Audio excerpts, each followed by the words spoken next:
This next story, we have to have a conversation about lessons to be learned. And I'll present an option that I think could be a solution. And you can let me know what you think. 0 to 10. Remember back a few months ago when people lost those federal jobs? And I told you that this would come back to bite people in the ass. Guess who it came back to bite? It came back to bite Black women. I told you this would be a problem, right? Get this, folks. This is the talk of the town. This article has people up in arms. I'm going to make a connection here from this article all the way back to the Great Depression so you can see how this has been a trend. Over 100,000 Black women lost jobs in April. Here's what's behind the surge. First of all, 100,000 is a lot of freaking people. Let's make this bigger for the people in the back. While national unemployment rate remains steady, Black women face the sharpest job losses in April, pushing their unemployment rate to a month-long high, according to recent data released by the federal government. The U.S. Bureau of Labor Statistics reported that Black women lost 38,000 jobs, and their unemployment increased by 106,000 last month. Their unemployment rate jumped from 6.1%, up from 5.1% in March. That's a full percentage point increase in just 1 month. So last year, I ran through those unemployment numbers, even under Biden's presidency. And I was trying to explain to people at that time that unemployment rates among Black people in the US were increasing. So the increase didn't start this year. It started in 2024. But this particular report is about Black women. And this all happened in the month of April. It goes on to say data from the digital platform HBCU Money shows the number of Black women employed is at a 5-month low, and their number of unemployed is at a 5-month high. Meanwhile, and this is the important part, meanwhile, other groups saw no significant changes. White women's jobless rate held steady at 3.3, and Hispanic women remained at 4.6, according to the report. Unemployment among Black men dropped slightly to 5.6%, down from 6.1% in March. This is the part I wanted to show everybody, that other groups saw no significant changes.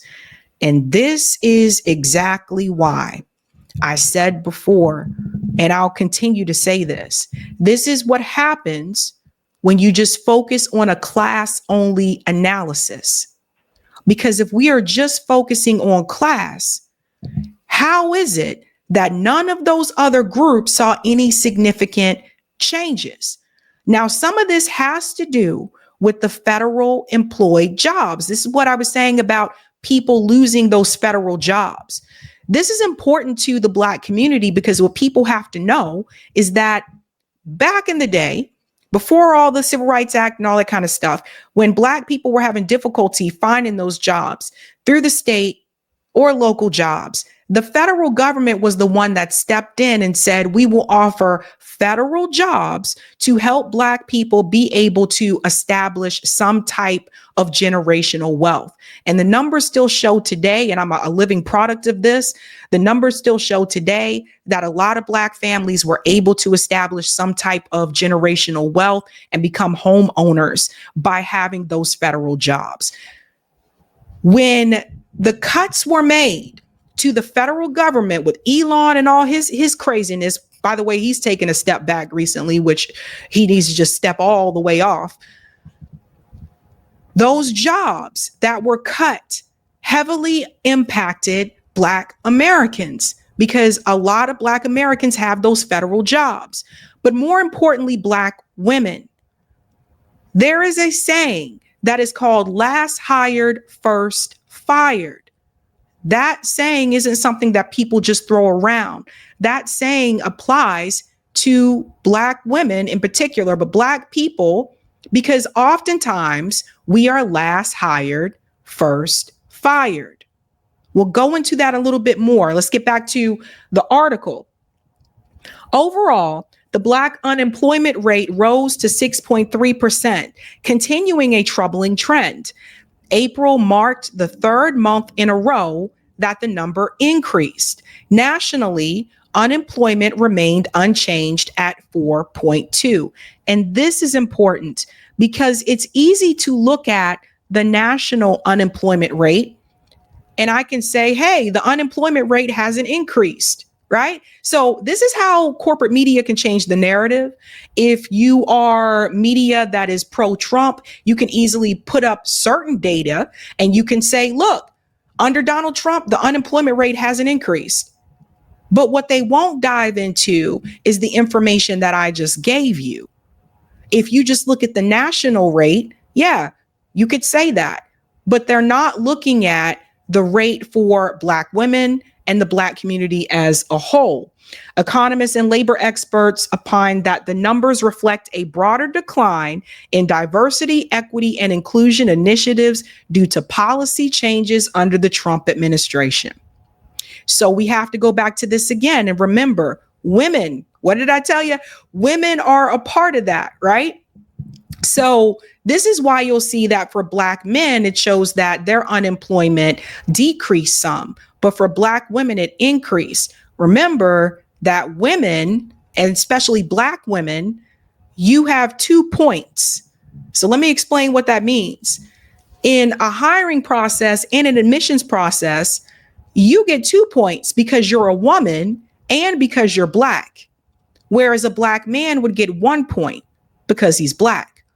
So this is why a lot of times, again, last hired, first fired. It is not uncommon a lot of times for us to be hired as a last ditch. Oh, we still got a spot open. We need to fill some type of diversity. So let's hire the Black female, right? But then we're also usually the first ones that are released. William Michael Cunningham, an economist and owner of Creative Investment Research, told Black Enterprise that Black women's rising unemployment is directly tied to anti-DEI policies and federal workforce cuts under the new administration. He said Black women, particularly in government jobs, are disproportionately affected. This is demonstrably damaging to the Black community, something we have not seen before. The unusual nature of this increase in Black women's unemployment is a testament to and a direct result of anti-DEI and anti-Black focus of the new administration's policies. So when those rules, when those changes happened, people will let go. The federal jobs, those were the ones that I was warning people about.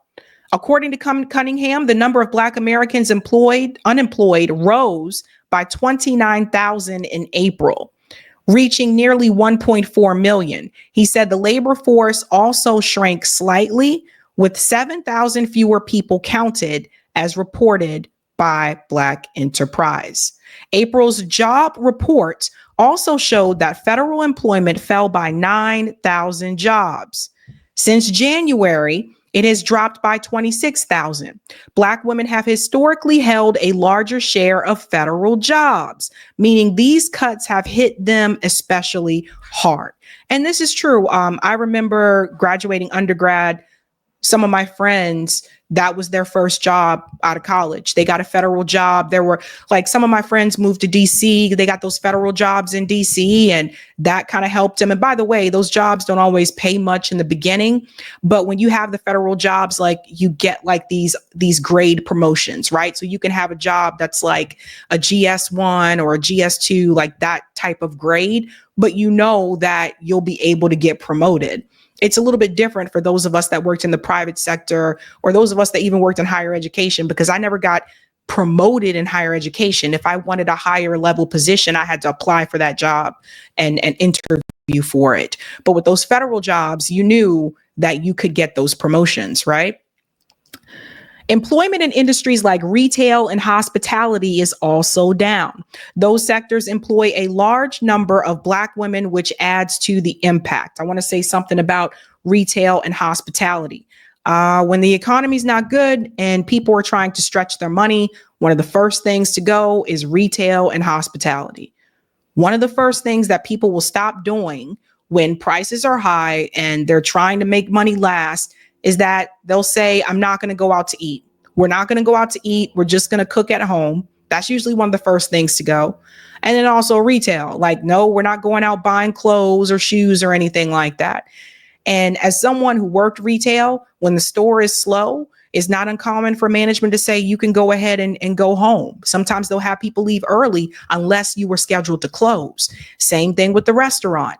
If you're a waitress and the restaurant is really slow, it's not uncommon for the manager to cut people from the floor because they can't really explain having you there if you don't have any tables. Andre M. Perry, a senior fellow at Brookings Institution, pointed to similar concerns. The layoffs at the federal level where Black people are more represented, the impacts of the tariffs, particularly on small businesses that hire Black women, and just the overall use of DEI as a slur, all of these factors are probably at play. DEI programs, especially in government and corporate settings, have been reduced and eliminated under new federal policies. Some large companies have also pulled back on such initiatives in response to political pressure and lawsuits. As a result, roles tied to DEI have disappeared. For many Black women, those with career entry points or promotion paths that no longer exist. So, yeah, I'm not going to mention their name on here, but I was talking to someone recently who just got laid off, just lost their job, been working at said company for years because of this particular, the policy change. But this isn't new. This has been a problem for a while. I want to bring you to this video here. This is from the Griot. This video was published 3 years ago. Unemployment rate for Black women outpaces all other groups. 3 years ago, not too long after the pandemic. Listen to this. According to the latest job report released by the Bureau of Labor Statistics, every racial group in America saw a dip in unemployment claims, except for Black people. The unemployment rate for Black America actually rose to 7.1% in December, up from 6.5% in November. Black women especially have experienced the highest downturn in employment of any group. According to the data, the unemployment among Black women climbed from 4.9% in November to 6.2% in December.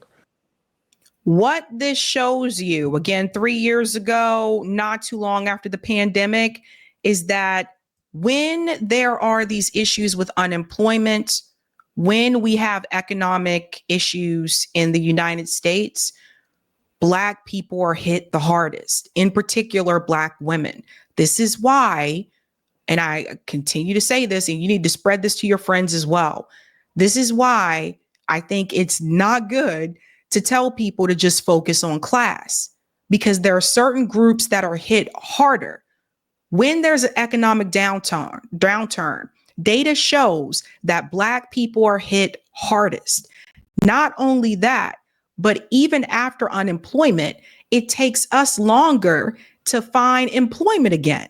And I'll get into the reasons about that as well. Simultaneously, the unemployment rate for white women has fallen to its lowest mark since the pandemic at 3.1%. Much has been made about America's labor shortage, but do these numbers reflect an opportunity shortage or a disparity in the wages being offered to Black workers?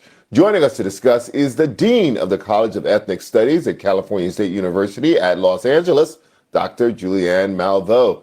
So, Julia, I'm trying to understand these numbers, and I'm hoping that you can make them make sense for us. Why would Black unemployment rates go up when they went down for every other racial group in America? Well, there's this little word that begins with R called racism. I think you put it more kindly when you called it an opportunity gap. I mean, the fact is that we're still last hired, first fired. We still, especially in the industries that we seem to see more growth, like the service industries, hospitality, that's where unconscious bias really comes out. But the other thing, Charles, that's happening is that Black people are also leaving the labor force. Black women especially are leaving the labor force. Why? COVID gave people the opportunity to reevaluate their lives. Now, some of the people leaving are starting businesses, doing all kind of creative things, but others are simply leaving because they don't like the way they're treated in the workplace, and they have the opportunity to look for some different things. Some people are calling it the Great Resignation, the number of people who left their jobs. But be clear, it's happening to Black women much more acutely than to others. Now, here's one thing I want to mention that they don't get into in this particular conversation, and that's networking. And here's the thing, folks. Networking actually matters. It really does, especially in corporate America. And a lot of times people won't tell you this. Like they'll say, oh yeah, I applied for that job and then I got the interview. But they may kind of sometimes leave out that like they happen to know the HR hiring, manager. They knew the HR manager, or they knew the hiring manager, or they already had a friend that worked in said department at that company. And I bring this up to compare it to like Black women in the job force and all this kind of stuff to say this. A lot of times we don't have the networking. A lot of times we don't know the right people to get said job. And you have to think about this. When you apply for a job, it's not just you applying for that position. Depending on the job, depending on the demand, there can be anywhere from 50 to 500 people applying for that same job. Your resume alone is not enough to make you stand out to get that job. So oftentimes what people do, and I've seen people do it and I've done it myself after I learned this, the hard way, a lot of times what people will do is they will reach out to someone that they already know who works there that can help them get an in, or at least get the interview, right? Because like I said, you're not the only person that's applying for these jobs. This applicant tracking system, particularly in the corporate jobs, higher ed, et cetera, it kind of just speeds through these resumes and it selects keywords from the resume that will apply to the job description. That's another hidden thing that some people aren't aware of. You kind of have to tailor your resume to the job description. It's a pain in the ass because that means you're changing your resume all the time. But you do kind of need to have those keywords. But the way that you get around all of this is by networking. Some people used to refer to this as a good old boys club, but women have clubs too. And if you look at some of the universities, they also have a network. The reality is that Harvard University, Stanford University, these schools have a different type of network than, let's say, the University of South Carolina. And I know because I've seen it. The companies that went to recruit students at Harvard, Boston University, MIT, et cetera, are not the same companies that came to my undergrad. There are certain companies that will only recruit at elite institutions. And people who have attended those schools like Harvard and Yale, they establish a network while they're at that university. And these people help each other out to get not just an entry-level position, but throughout their careers. They bounce off of each other. Some people establish these networks at birth because their parents already had those associations. Their dad or their mom went to Harvard or went to Yale. They already have a connection. This was something that I noticed when I was in undergrad. I noticed that it seemed like, a good portion of like my white friends and white colleagues, they weren't stressed about getting an entry level like job out of undergrad like I was because they already had connections. And this is what I'm saying. In particular with Black women, oftentimes they're shut out of those spaces where those connections happen.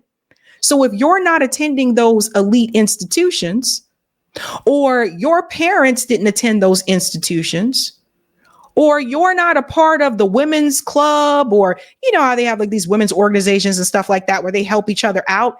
This is how a lot of times we miss out. Networking does matter. And I can tell you this, you can have the best resume. You can be the smartest person in the room, but the person sitting next to you could get that job over you simply because they know someone that works there. Let's go on and I'll tell you how we can fix this.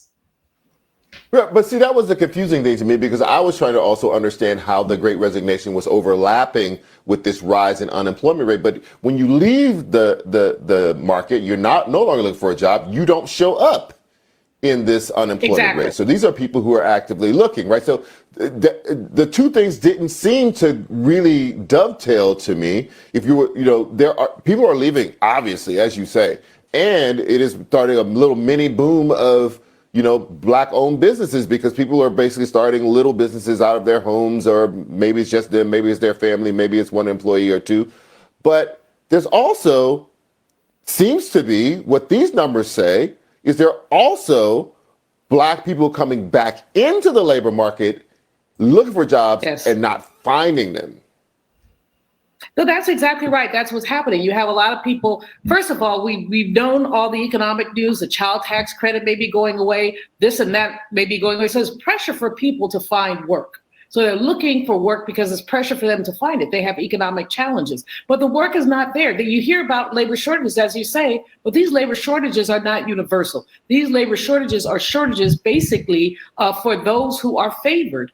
Many who are highly educated, and we know there's an education gap, but many who have other, basically other advantages. They have family, they have people who will hire them. Or, I just had a student tell me she just walked into a place, they had a help wanted sign, and she got a job. Now, this student happened not to be a student of color.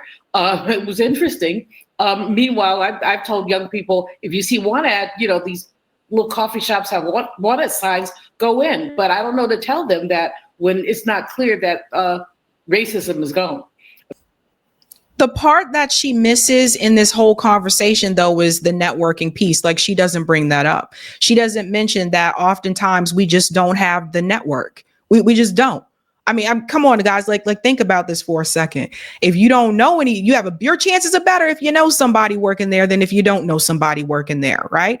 So I say we've gone from 0 to 10, because if you look at it now, like, this is crazy that this many jobs have been lost. It's absolutely insane. But I want to get into where last hired, first fired comes from. This goes all the way back to the Great Depression. And you'll see this here. Last hired, first fired, how the Great Depression affected African Americans. While no group escaped the economic devastation of the Great Depression, few suffered more than African Americans, who experienced the highest unemployment rate during the 1930s. This article here is written by a white man. And this is what I was trying to explain. It's not to say that no one else is suffering.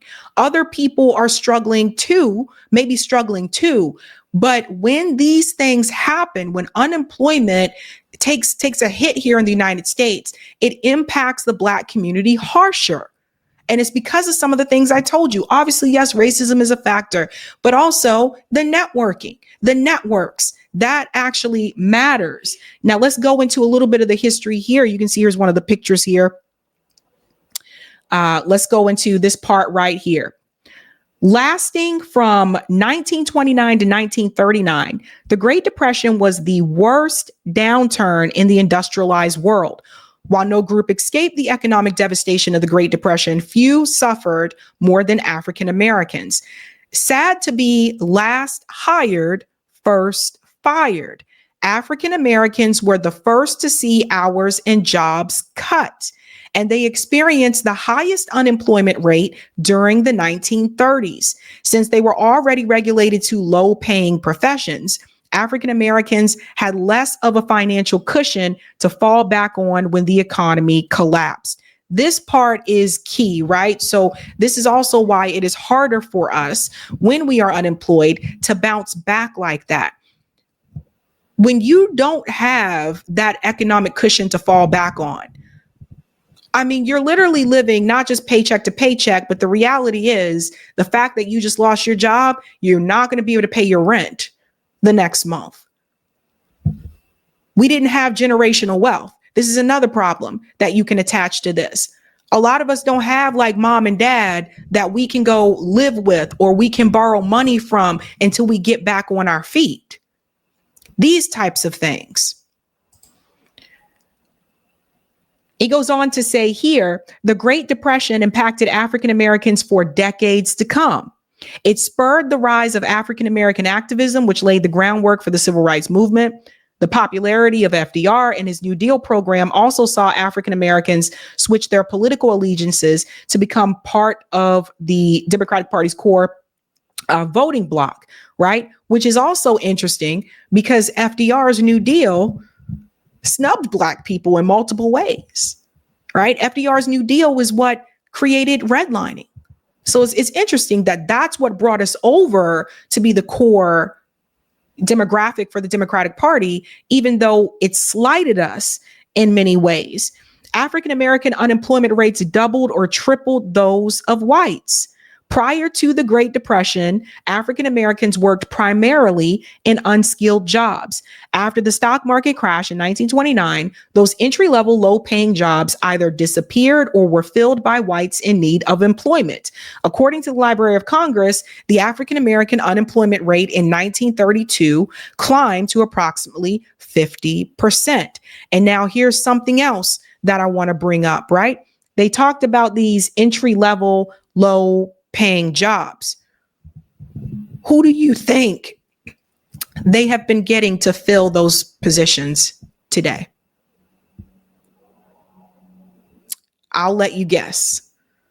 People who are willing to accept lower wages, people who may not ask for benefits, right? So the cycle continues. Now, here's what I think should be done. And people have different approaches to this. When I saw this article, I said to myself, this is a wake-up call. Because what this article showed you is as quickly as someone can give you something, they can take it away. And this is what happens when we don't have ownership. And so what I propose is that for Black people that have become very successful and you've been able to make it on your own, build your own, stop pulling the ladder up behind you. I cringe sometimes when I hear the phrase Black excellence because it's usually used to refer to an individual. Like they'll say, Angela Bassett represents Black excellence, right? It's usually to refer to an individual. And to me, the promoting of that, like Black excellence, first Black CEO of said company, that's fine. But why isn't everybody else walking up the ladder? Why isn't everybody else in the community walking up the ladder? And that needs to change. Okay, so for people like Jay-Z, I don't want to hear your I grew up in Marcy Project story when you pulled up the ladder behind you. I don't want to hear all that. It's things like that. And this is not to say that people can't grow and become successful. But there seems to be a recurring story and a recurring theme of Black people becoming very successful and pulling up the ladder from behind them and not helping or teaching other people in the community how they can do the same. That's one part. Stop pulling the ladder up behind you. The second part is this. We really have to have ownership. Because it can happen to any one of us. Right now, this conversation is about those federal jobs. And this leads me to worker cooperatives, right? Because with worker co-ops, you at least own a piece of the company. Most of us don't own anything. Most of us don't own the company that we work for. We don't own a piece of the company. We're workers. And that's just how it is for most of us, right? But like I said, as quickly as they can give it, they can take it away. And since you now know that we don't usually have a financial cushion to fall back on, that's really where I feel like the community would come in and be that support. But if the community is also struggling, how are they going to help you? This is why I think, and I heavily promote like Black-owned businesses and people starting and buying from Black-owned businesses. This is why I was so angry about people begging Target to keep their items on the shelves, because once again, as quickly as they can give it, they can take it away. So instead of trying to play ball with Target on their terms and by their demands, as a community, we could have come together and we could have created our own Target. But we can't do that because the people who have the means and the access tend to be the Black excellence types that tend to pull up the ladder behind them and aren't willing to help the community move forward in that way. So there's, I think, different things that need to happen, but ultimately ownership is a big part of it. If we all had worker co-ops and we all owned a piece of the company, we wouldn't have to worry about this. And I think more of that needs to be taught. And I think this is one of the problems I had with my previous position at BU that I said before I left. We're just teaching these kids how to go work for someone else. That's what I said to the associate dean. We're not teaching them how to own. We're not teaching them like how to have a worker co-op. We're not teaching them to go out and transform the world. We were just teaching them how to do said activity to go work for said company. And it got old. And I think that needs to change. And I think that needs to start in K through 12. I don't think this needs to start in undergrad because not everybody can go to college. I think in K through 12, it needs to be taught. We need to teach kids how to start a worker co-op. We need to teach and inspire kids to be owners instead of worker bees. That's my take on that. And I just think, like I said, it has to start when you're young. It has to start when you're young. And for those of you who did make a lot of money and you pulled that ladder up from behind you, I'm sure you're living large. But I don't understand how you can just pretend that the neighborhood that you grew up in isn't still there. Hey guys, this was a Sabby clip. If you like what you saw, hit that like button and subscribe.